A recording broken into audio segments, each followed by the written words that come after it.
चलिए, अभी का टॉपिक है ट्रांसमिशन मीडिया। ट्रांसमिशन मीडिया का मतलब है, जैसा कि मैंने आपको नेटवर्क में आपको इंट्रोडक्शन दिया था कि एक नोड से दूसरे नोड के बीच में कम्युनिकेशन इस्टेब्लिश करने के लिए बीच में हमें एक माध्यम चाहिए होता है। दो कम्युनिकेशन दो नोड्स के बीच में, दो कंप्यूटर्स के बीच में, दो आपके नेटवर्किंग कंपोनेंट्स के बीच में अगर हमें कम्युनिकेशन इस्टेब्लिश करना है तो एक माध्यम हमें चाहिए होगा। उसी माध्यम को हम कहते हैं ट्रांसमिशन मीडिया। उसी के बारे में ये टॉपिक है, आगे देखते हैं। ट्रांसमिशन मीडिया एक्चुअली में है क्या? अगर डेफिनेशन वाइज देखें तो transmission media is a pathway that carries the information from sender to receiver. ठीक, एक सेंडर से, एक नोड से दूसरे नोड पे अगर हमें कोई भी मैसेज, कोई भी इंफॉर्मेशन, कोई भी डेटा अगर ट्रांसफर करना है तो उन दोनों के बीच में हमें एक माध्यम की जरूरत पड़ेगी। ठीक, use different type of cables और waves to transmit data. Cables का भी इस्तेमाल होता है, मतलब फिजिकल आपके कंपोनेंट्स का भी इस्तेमाल होता है ट्रांसमिशन मीडिया में, और वेव्स का मतलब वायरलेस भी ट्रांसफर होता है। Data is transmitted normally through the electrical और इलेक्ट्रोमैग्नेटिक सिग्नल। ठीक, इलेक्ट्रोमैग्नेटिक सिग्नल्स के फॉर्म में, पल्सेस के फॉर्म में ये डेटा ट्रांसफर होता है। ठीक, transmission media located below the physical layer. Layers आपने पढ़ाई है, 7 लेयर्स। फिजिकल लेयर, सेंडर से फिजिकल लेयर रिसीवर तक ये डेटा ट्रांसफर होता है। ठीक है, computer use signals to represent data. Signals are transmitted in form of electromagnetic energy. अभी मैंने आप जैसा आपको बताया, यहाँ पे देखिए एक डायग्राम है। डायग्राम में सेंडर क्या कर रहा है? मैसेज सेंड कर रहा है, ट्रांसमिशन मीडियम के थ्रू होते हुए वो फिर रिसीवर के पास रिसीव हो रहा है। ट्रांसमिशन मीडिया होते कितने तरह के हैं? ट्रांसमिशन मीडिया जनरली दो तरह के हमें मिलेंगे, गाइडेड जिनको हम वायर्ड भी कहते हैं, और अनगाइडेड जिनको वायरलेस कहते हैं। गाइडेड को वायर्ड क्यों कहते हैं? गाइड का मतलब होता है हमें एक डायरेक्शन देने वाला। ऑब्वियस सी बात है कि अगर कोई वायर का इस्तेमाल अगर हम करते हैं तो सेंडर से रिसीवर को ही वो डेटा ट्रांसफर होगा, उसके इधर उधर कहीं भी और किसी और ऑफ पाथ को ट्रांसमिशन नहीं होगी। मतलब एक निर्धारित डायरेक्शन में ही डेटा ट्रांसफर होगा from the source to the destination. ठीक, अनगाइडेड में ऐसा नहीं होता। एक जनरल सा एग्जांपल है, आपके घर में जो वाईफाई लगा होता है, वाईफाई ऐसा नहीं है कि आप फोन एक जगह रखें तो वहां पे चले, फिर फोन को थोड़ा सा इधर उधर करें तो वो ना चले, ऐसा नहीं होता। उसमें एक डायरेक्शन नहीं दी होती, आप एक पर्टिकुलर रेंज में कहीं पे भी मूवमेंट कर सकते हैं। तो गाइडेड में भी कई तरह के होते हैं। सबसे पहले आता है twisted pair cable, coaxial cable, fibre optic cable. ठीक, और अनगाइडेड में फ्री स्पेस, इसमें आपके कई तरह के रेडियो वेव्स भी आ जाते हैं, माइक्रोवेव्स भी आ जाते हैं। तो शुरू करते हैं ट्विस्टेड पेयर से। ट्विस्टेड पेयर केबल, जैसा कि इसका नाम है ट्विस्टेड, अगर हम सिंबल, अगर शाब्दिक इसका अनुवाद करें तो ट्विस्टेड का मतलब होता है ऐठा हुआ। पेयर, पेयर का मतलब होता है दो।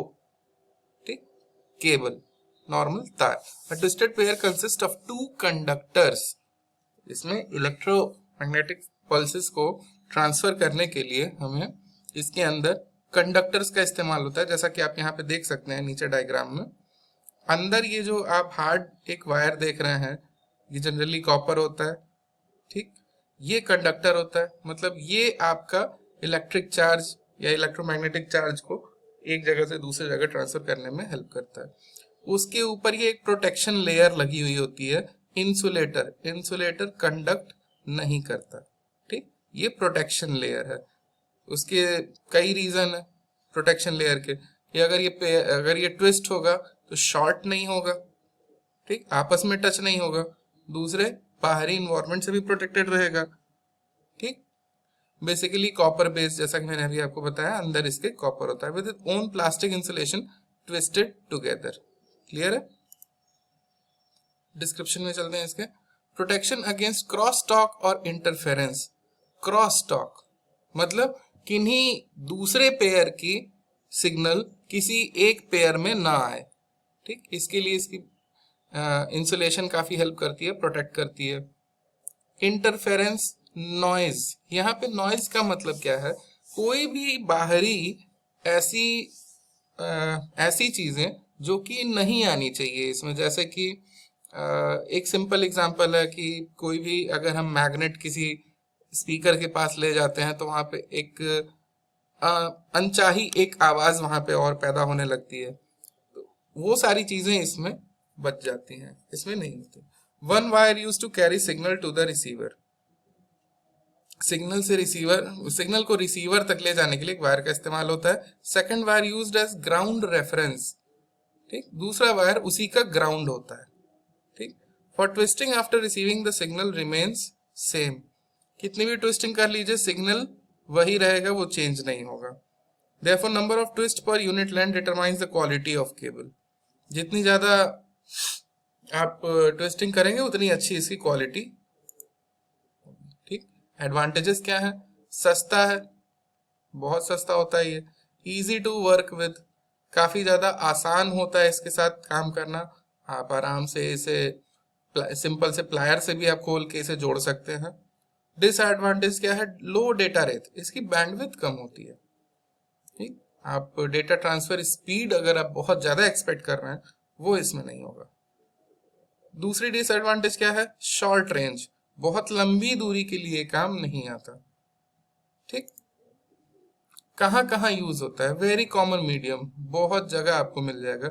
ये एक नॉर्मल, यहाँ पे आप ये जो फिगर देख रहे हैं ये एक नॉर्मल इथरनेट वायर का, एक लैन केबल का एक कट पीस है, ठीक। आपके लैन में इसका इस्तेमाल होता है, टेलीफोन में भी इस्तेमाल होता है। ये RJ45 वाला कनेक्शन सपोर्ट करता है, टेलीफोन वाला RJ11 वाला सपोर्ट करता है। Connection with in the buildings, building के अंदर, एक नॉर्मल बिल्डिंग के अंदर, मतलब कहने का मतलब है फॉर लोकल एरिया नेटवर्क्स, ये लोकल एरिया नेटवर्क्स के लिए सबसे ज्यादा एप्लीकेबल है।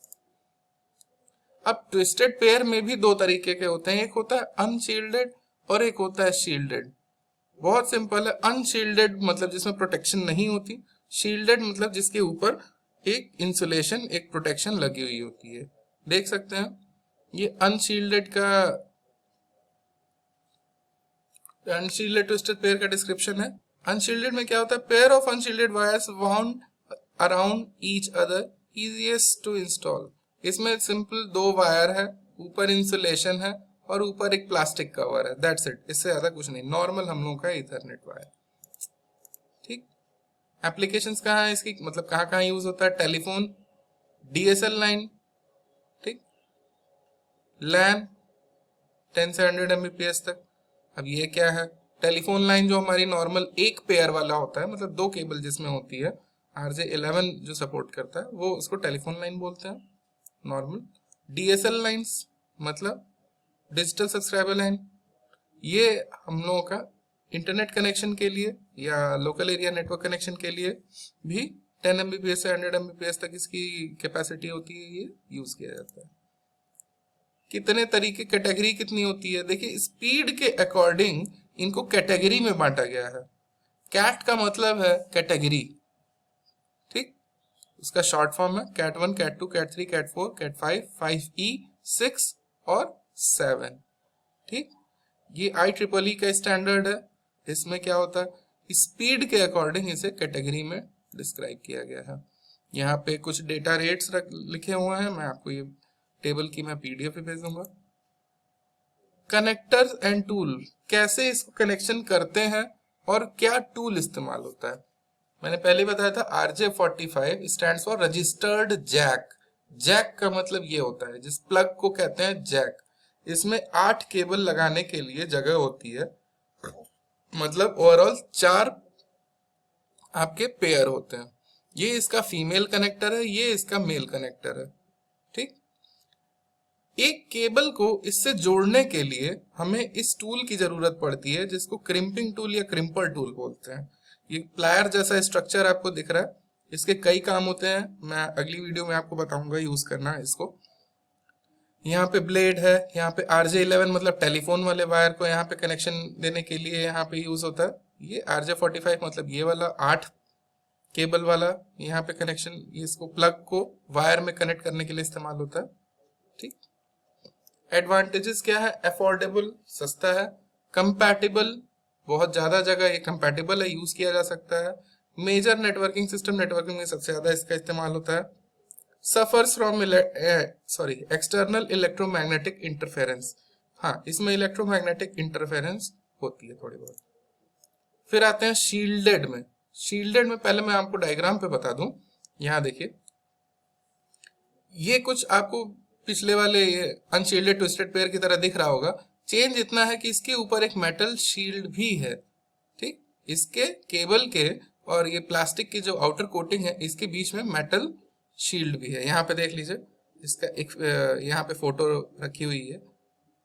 Pair of wires wound around each other placed inside a protective foil wrap. इसके अंदर एक प्रोटेक्टिव फॉयल का रैपिंग किया रहता है। मटेरियल ब्रेड और sheath foil that reduces interference. इसमें एक अनशील्डेड ट्विस्टेड पेयर से कहीं ज्यादा इंटरफेरेंस रोकने की क्षमता होती है। हार्डर टू हैंडल, थोड़ा सा इसलिए कॉम्प्लिकेशंस इसमें बढ़ जाती है। थिक होता है, मोटा हो जाएगा केबल, और मोटे होने की वजह से भारी हो जाएगा। इसकी एप्लीकेशन कहाँ होती है? IBM token ring networks, higher transmission rates over longer distance, लंबी दूरी के लिए और ऐसी जगह जहां पे हमें इंटरफेरेंस की जरूरत कम होती है, मतलब जहां पे हम चाहते हैं कि इंटरफेरेंस कम से कम रहे, वहां पे इसका इस्तेमाल करते हैं। ऑब्वियस सी बात है, ये अनशील्डेड ट्विस्टेड पेयर से थोड़ी एक्सपेंसिव आपको मिलेगी। ठीक, फायदे क्या है? शील्डेड और फास्टर। डिसएडवांटेज क्या है? मोर एक्सपेंसिव देन यूटीपी, मैंने आपको पहले ही बताया था। हाई एटेन्यूएशन रेट भी है इसकी।